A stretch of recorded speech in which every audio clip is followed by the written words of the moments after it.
My father's adopted daughter was only locked in the cramped storage closet for around 15 minutes, yet he punished me by tying me up and throwing me inside. He even sealed off the ventilation with towels. As Wendy's older sister, if you can't take care of her, then you should also experience how scared she was, he declared coldly. He knew I was claustrophobic, but my desperate pleas for mercy, my terror, were met with nothing but heartless reprimands. Let this be a lesson on how to be a good sister. As the last sliver of light disappeared, swallowed by the oppressive darkness, I struggled helplessly. A week passed before my father finally remembered my existence and decided it was time to end my punishment. Let's hope this week served as a good lesson for you, Jennifer. If this happens again, you will no longer be allowed in this house. He would never know that I had already taken my last breath in that suffocating room. My body had begun to rot in the darkness. It was dinner time. Dad glanced at his daughter, who was eating quietly, then frowned as his gaze fell on the empty seat at the end of the table. Where's that worthless girl gone? Does she expect us all to wait for her?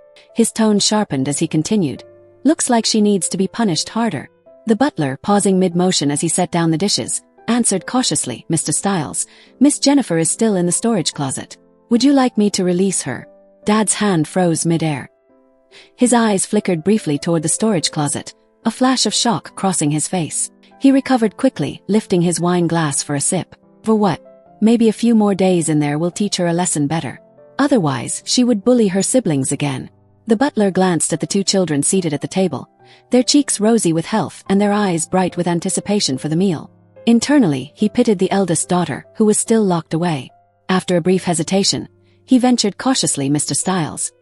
The storage closet has been quite quiet these past few days. Perhaps you should take a look. Dad put his glass down with a clink and glared at the butler. She's been in there long enough to tire herself out from screaming. There's food, water, and air conditioning in there. If she still won't admit her faults, then she doesn't deserve to be let out. The butler seemed to have more to say, but Dad cut him off sharply. That's enough. We're eating dinner here. Let's not ruin the mood. He waved dismissively before adding, after dinner, you can ask her if she's willing to apologize. If she apologizes to her sister, she can come out and the punishment's over. As if I had already been erased from his mind, Dad turned his attention to his son Ian and adopted daughter Wendy. He reached out, placing a peeled prawn into Wendy's bowl. What's wrong, Wendy?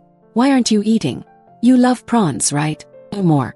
He ruffled her hair affectionately. Are you scared? Don't worry. I've already punished Jennifer. She'll never dare bully you again. Wendy looked up, her innocent smile shining. I know you love me the most, Dad. Honestly, as long as she apologizes, I'll forgive her. But now that she's being punished, I'm worried she'll hate me even more. She wouldn't dare. Dad growled, his anger unmistakable. Then his expression softened as he smiled at her gently. You're my favorite daughter. She wouldn't dare hate you. Ian grinned and chimed in reassuringly. Don't worry, Wendy. I'll protect you. I'll chop her hands off if she ever dares to bully you again. I couldn't suppress a laugh at the irony of Dad's words, but Ian's declaration sent a chill through me. I hadn't expected my brother to make such a horrifying promise, and the cruelty in his eyes told me he wasn't joking. It was bone-chilling. I laughed aloud, but it was a shame no one heard me. I was dead. My spirit had only been able to leave the storage room after I died. Since then I'd been drifting, watching everything unfold from above. From my bird's-eye view, I could see how the storage room door had been sealed. The only ventilation, a small hole, had been blocked with a towel. The storage room had become my coffin. I hadn't been buried alive, but I might as well have been.